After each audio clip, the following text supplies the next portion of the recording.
You're listening to Carry On Friends, the Caribbean American podcast, episode 87. Welcome to the Carry On Friends podcast, where you'll be inspired and empowered to do amazing things in your personal lives, career, business, and community. With your host, Carrie Ann Reed Brown. Hello, everyone. Welcome to another episode of the Carry On Friends podcast. As always, I am excited that you are listening. My guest for today is Dr. Shelly Cameron. Welcome to the podcast, Dr. Cameron. How are you?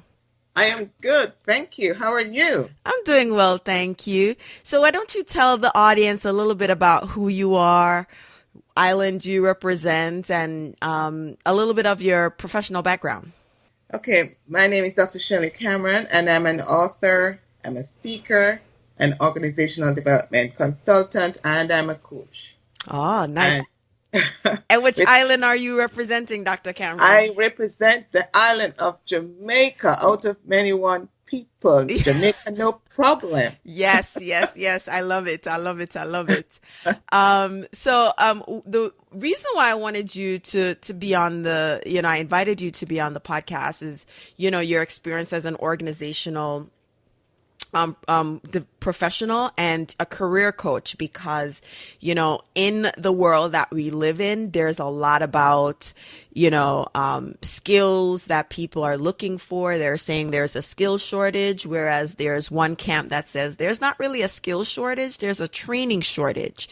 So I think I think it's a really good place to start with, when it comes to career, what is one or two main challenges that you're finding your clients, whether it's the organization or the clients, individuals are having trouble with?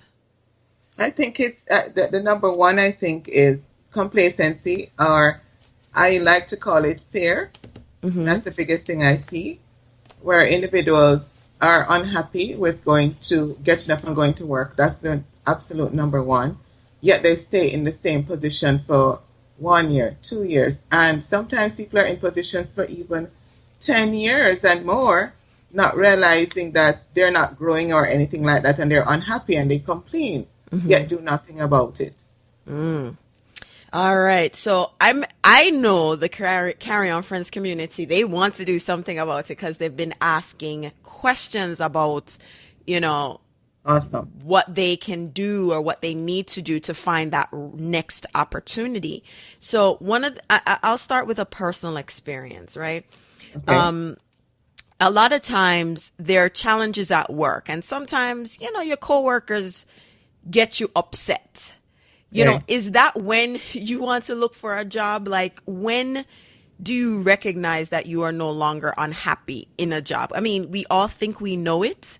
And sometimes it manifests like, I don't like my coworker, but we don't want to start looking for a job when we get to the point of like, we're really upset and we're done, as we say in the Caribbean. So what are earlier cues that we can take to recognize that, you know what, I'm no longer liking this job and I need to start a job search strategy? Okay, so I think of a few. I can tell you, maybe I'll just tell you like 3 or 4. Mm-hmm. When you're unhappy most of the day when you go to that job, when you find that you wake up in the morning and it's like a push for you to get up, it's hard because you're no longer excited. Mm-hmm. Other things include like when you're getting passed over for a promotion and you're qualified for it, and you're really feeling disoriented, and the other thing is, if you find that your company is cutting back, you need to recognize that that's a sign. And you should actually start looking around for something, or whether it's a company or the industry that you're in. I was with a young lady, and she's in an industry that now it's all online and moving, and she wanted to move on, but she was a little scared. Obviously, after a while, she ended up her department was closed. Mm-hmm. And she was discombobulated because she was not ready for the change. And this happens with so many of my clients who are afraid to make the leap, and then the leap is made for them, if you know what I'm saying. Mm-hmm. I know exactly what you're saying. Part of what I do a lot with organizations is to help them to restructure which is not a nice thing because you have people who are crying out and wanting to stay with an organization for many years, especially those from the Caribbean, where used to not staying with a company for like 2-3 years, where they're used to staying with a company for many, many years. And when things change, then they're thrown off and totally devastated. Another area that I'm thinking of as well is when the environment, as you were just mentioning about the personal background, is when the environment becomes too toxic. And you do know that. We all know when the environment is toxic. That is a sign that, hey, if you don't like the toxicity, then it's time for you to move on. Yeah, yeah. And the last thing I wanted to also mention is when you believe that you're meant for bigger and greater things, your mind tells you things, your heart, your gut feeling.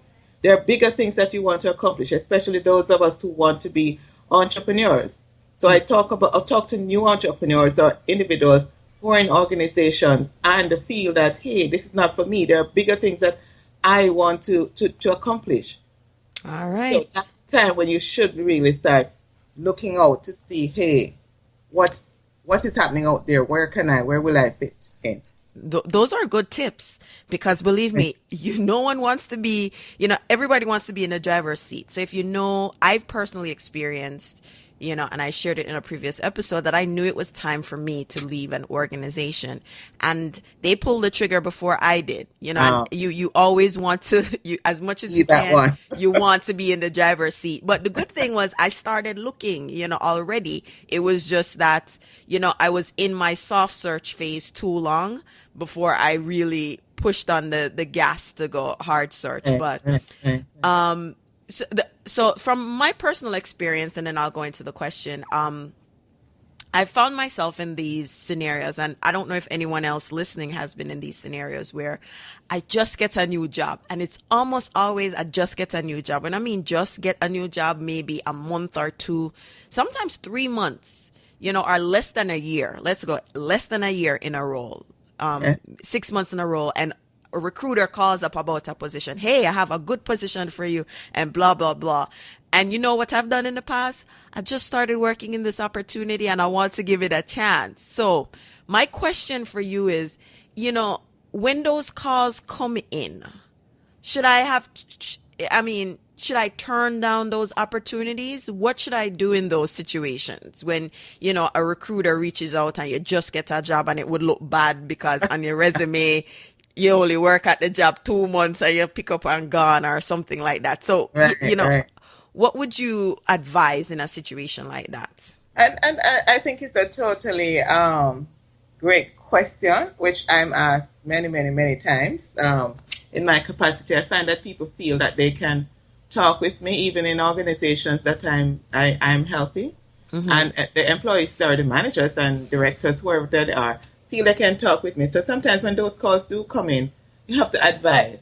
So I share with them that you have to look at the job. Does the job that you're being offered fit into your long-term career? Because there's a distinction between a job and a career, right? So if you're looking at a job and a career, there is a distinction there. So if the new opportunity fits better into your long-term career, then that's a sign that you should take it. However, bear into consideration some other things. Again, I mentioned the industry, because not necessarily that they're recruiting for an industry that is going down. You don't want to be in a situation like that. So look at the industry. If there's a check mark there, then you continue to look at whether it's a high-stress organization where you will have no work-life balance. For example, I have a manager who's kind of working with me now, and she's worried about, she took a tremendous opportunity, just like what you're saying. Somebody recruited her. She took it and she was happy. And then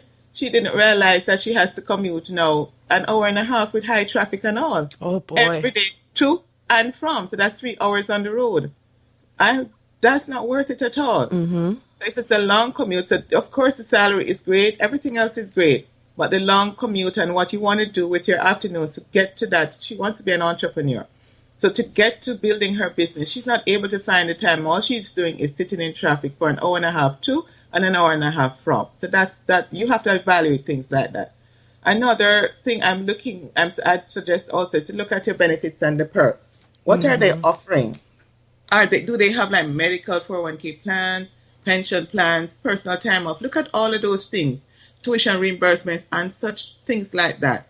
Sometimes they attract you with a big salary, and that's what I caution individuals a lot, because a big salary doesn't necessarily mean that everything comes into play.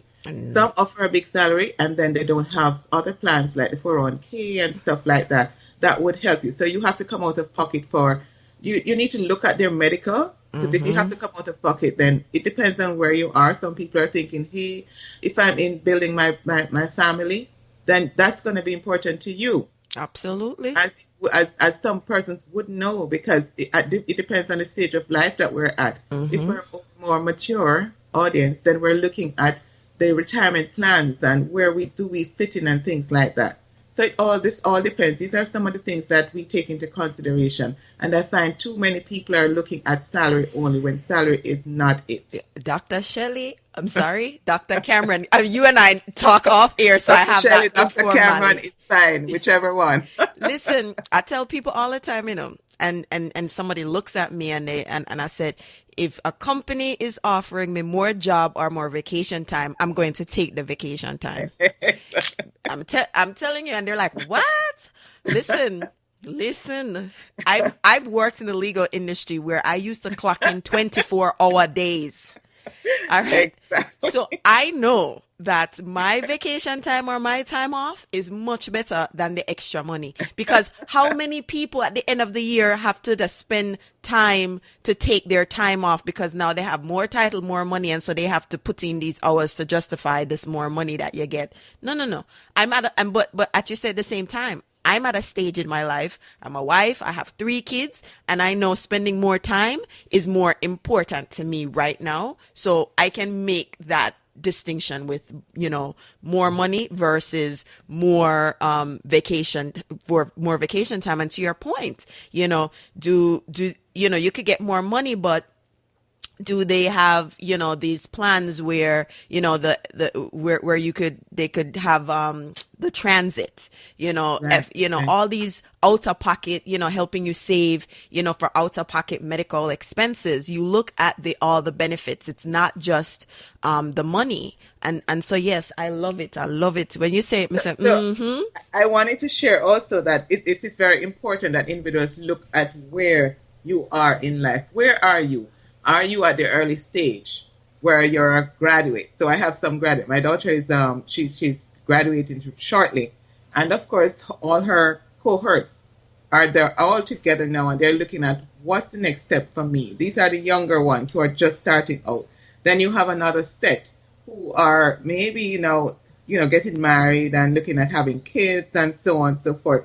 And then you have other pockets that want certain things in life. They want a house, they want a stuff. Then you have another set who are now looking at career transition. I'm in my early 40s, or I'm right at 40s, and I want to know, where do I go? Do I stay in this industry? Do I make a change? Because they say you have midlife crisis. Midlife crisis is usually, they say 40s, and then now midlife crisis I'm finding is 30 years old, right? I would say, Dr. Shelly, because listen, midlife crisis.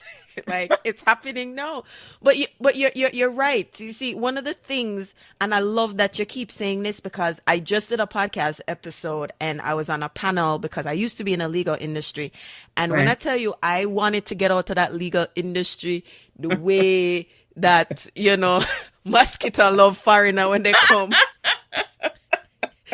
As minute you come off the plane, they go and just latch onto you.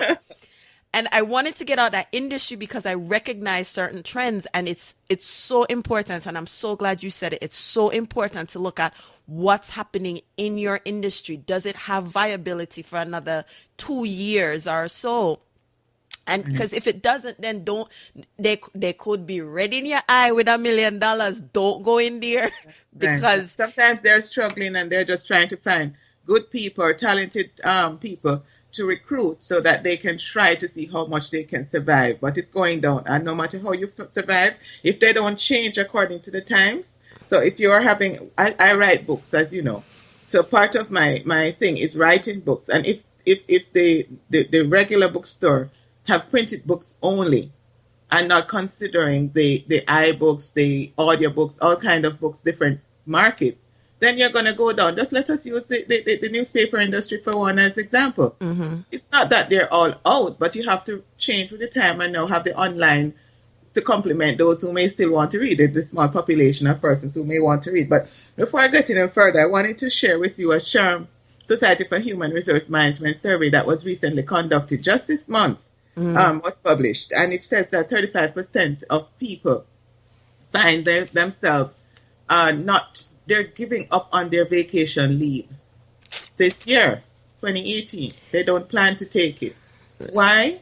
For the same reasons we're talking about. Either some persons feel if you go on vacation leave, they're not confident in their job, that when they come back, someone might have taken their jobs. They're afraid of their supervisors, things like that. Or they feel they're indispensable, and that is absolutely crazy. And I'm coming back to your point about being in the legal industry when you're working for 24 hours straight and not getting any time off. So why? But Dr. Shelly, I did it when I was younger, because back then they used to pay me back for my time, so I collect the extra money. But after a while, payback doesn't make any sense. It doesn't So make what are any you gonna sense. do with the money when you're tired? But that's why I can say from my personal experience that I will take the vacation time, because now I look back at it. And I used to take my daughter to work on the weekends, because I worked on weekends, and she's used to a lifestyle, a black car picking us up on Saturday from home, and she spent all day in the office, and all she could say, Mommy just uses highlights and photocopy, because, part of working in legal, you're reading a lot. And but when I looked back at it, I missed out on so many things, part in our lives, and sacrifices for her. And, I look back at it and said, I know why I did it for her. You want to save up for college, you want to do all of these things, but, I wish I had more time, because, the little actions you take now affect the future. So, maybe we could have been a little closer, not to say that we're not close, but, as Jamaican parents, and you pick up some of your parents' habits, and you get short on certain things because you're under the pressure. So I knew that even though I was getting, this 4 weeks pay because I didn't take vacation, and I'm going into the new year with 20 weeks or how much weeks of vacation. It just didn't make sense. So I know what I'm talking about. And then now I'm looking back and say, where did all that money go that they paid me for this vacation? It wasn't spent appropriately. So there's a lot of things. Right. I wanted to share with you that you're dead on, because I'm just like you. I was a workaholic, if you put it that way. My daughter actually walked in the office for the first time. She walked in the office and that was on a Saturday.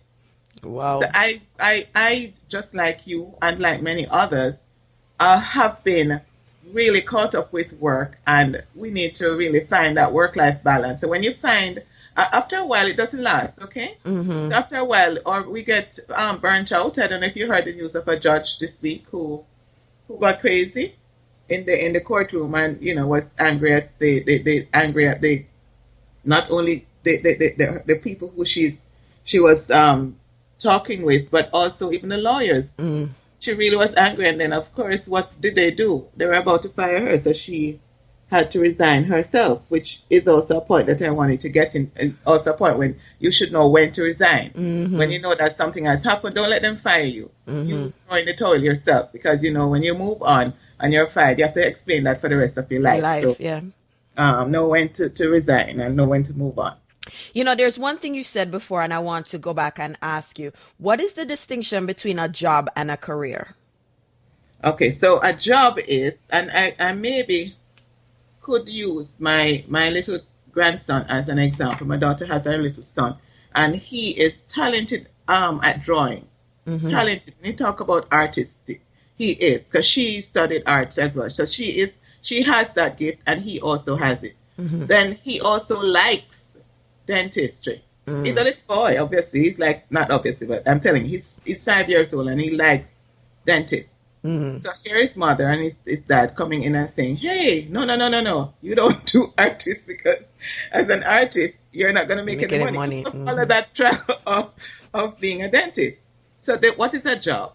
The job might be for RJ for the job might be the dentistry. And then the career, what he really, really wants to get into is artistry. Right? Because that is where his passion really lies.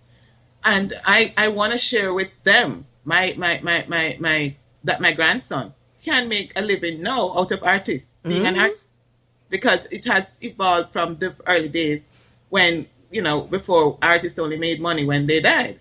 It's no longer like that. This is an explosion of the technological industry. Right. So there's much you can do with it. So that's the distinction between a career. A job is something that you go to every day that you get the money for.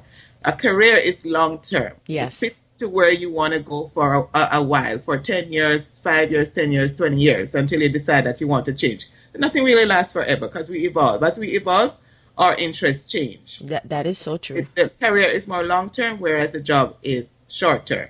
The career for me is more fulfilling and satisfying, and the job is one that you go to for survival. That's basically it from my perspective in short. All right, great. Thank you for that. So, all right, I'm going to roll into another question I have, and I'm going to put it into our next frame. Sure. So, I have this job, and boy, I'm not really feeling it, but I want to start this side business, or I want to do this. And, in order, one of my favorites, because I actually had this conversation, I want to have a baby. And so I would rather stay here because it gives me the freedom to do what I need to do while I build this side hustle, or I build my business, or while I am planning to have a baby. How I know I've made decisions based on that, but what is that a good approach? Is there like a word of caution there about that strategy?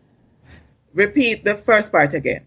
So when to look or when to stay, meaning that we make decision as to when to stay on a job based on what we're looking to do. So that could be trying to create a family, or trying to start a business, and that starting a new job and trying to start a new business don't really gel. So you stay in the old job because you're trying to build a business, when maybe you should.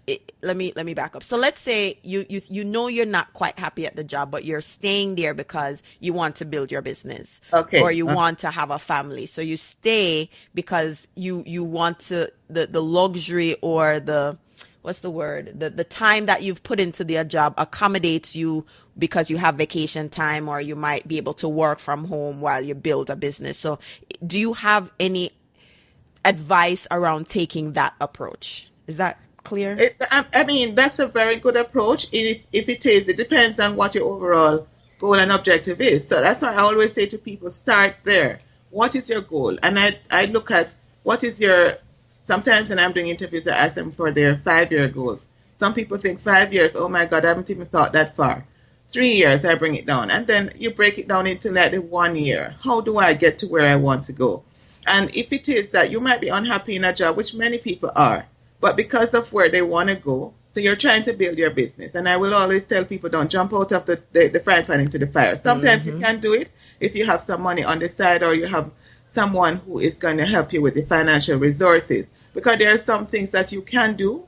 You can stay in the job and start building the business. You can incorporate it. You can do very many things. You can start creating the shell of a website, or whatever you want to do. Things like that can be done whilst you're on another job that you really do not like being in. Some things you can do. If you just had a baby, for example, and you obviously can get your FMLA time off and all of that, then you stay in that job and create what you want to create in the meantime. So you use it, if you want to say that. Let's use it to accomplish our own purposes. In any job, actually, we're using it. We should be using the job to accomplish our own purposes. And that is not to say that we're being selfish, but it should fit into your long-term goal. Now, remember, I'm an organizational development consultant, and I look at the business, and I equally look at the employees as well. So it is both.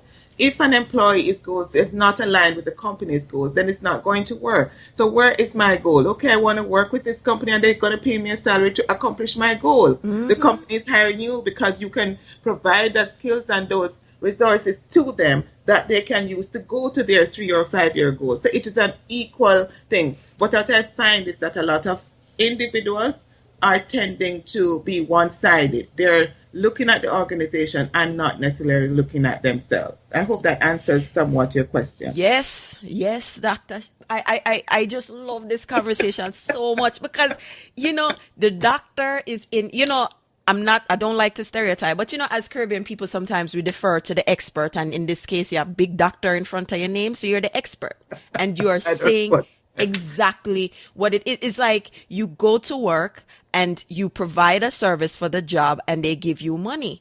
But you also have to leverage your experience and that experience at work to what you're trying to do. Exactly. Because it's a win-win. Exactly. Because remember, in most states, they don't have to give a reason to fire you or let you go, them can do it. So you don't want to wait till they don't feel like give you a reason. You want to be prepared.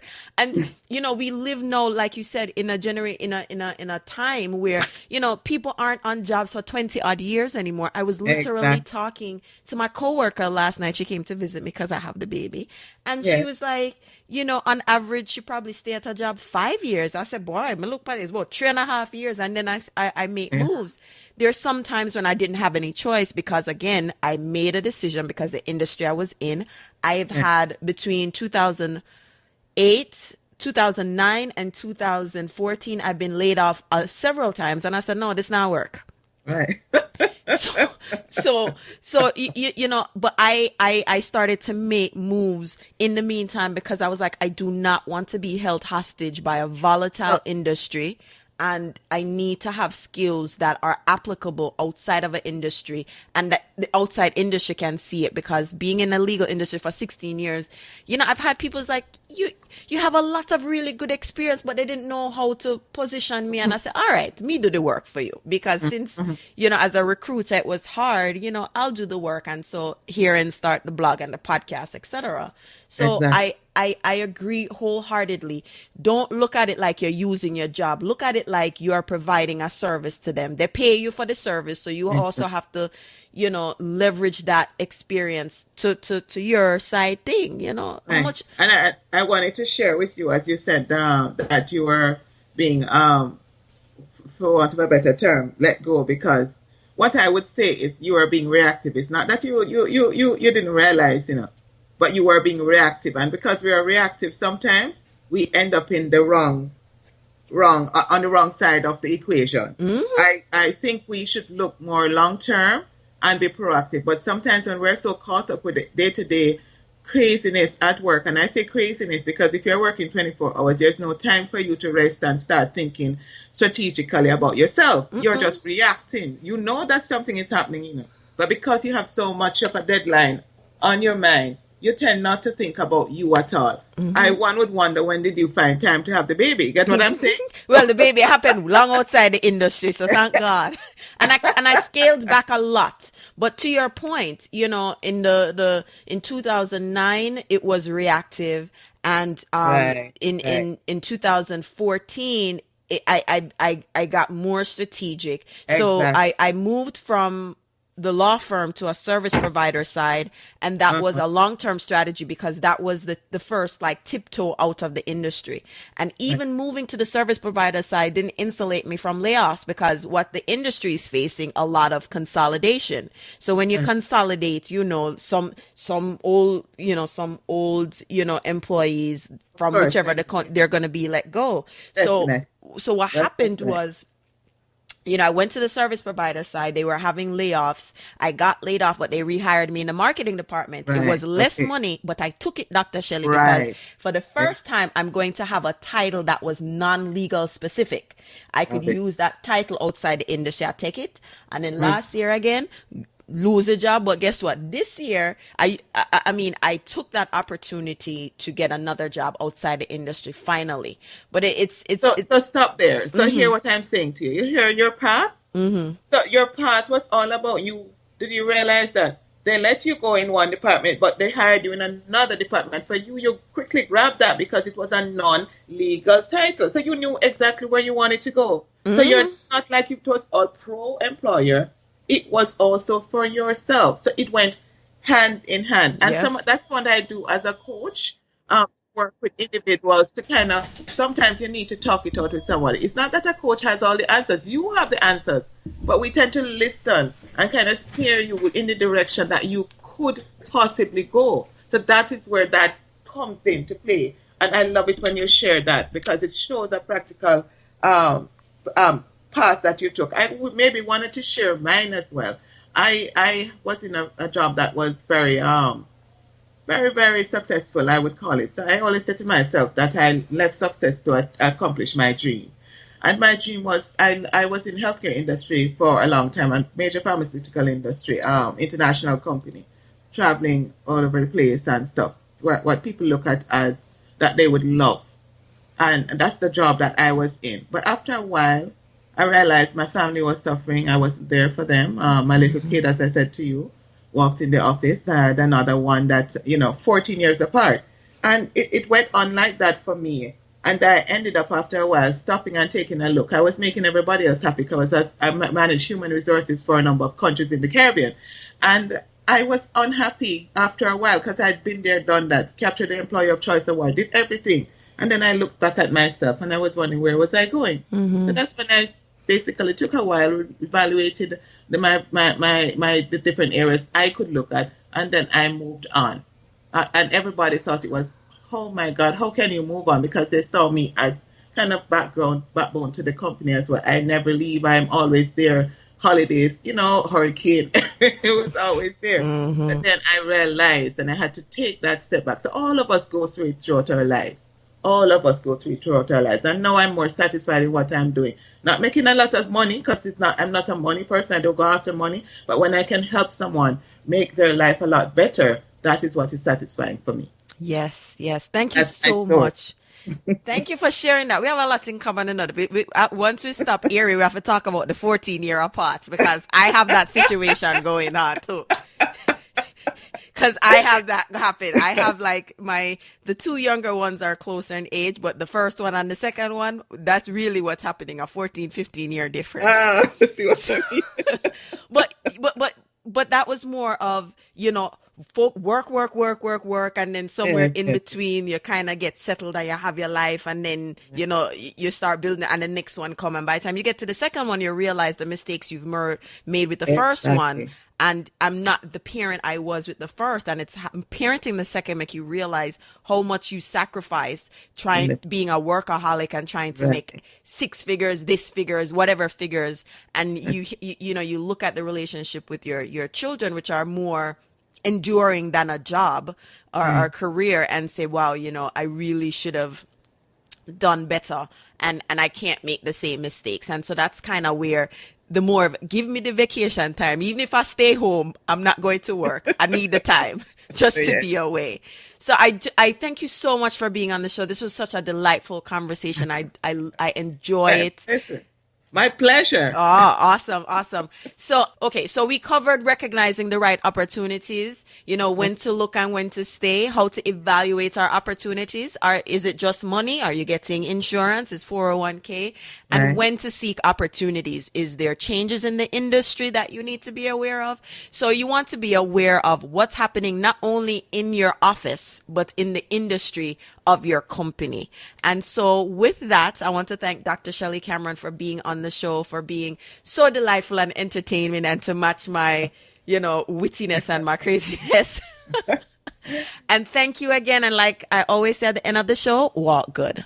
Okay, friends, I hope you enjoyed this episode of the Carry On Friends podcast. For a recap of this episode and other great articles, please visit the blog at www.carryonfriends.com.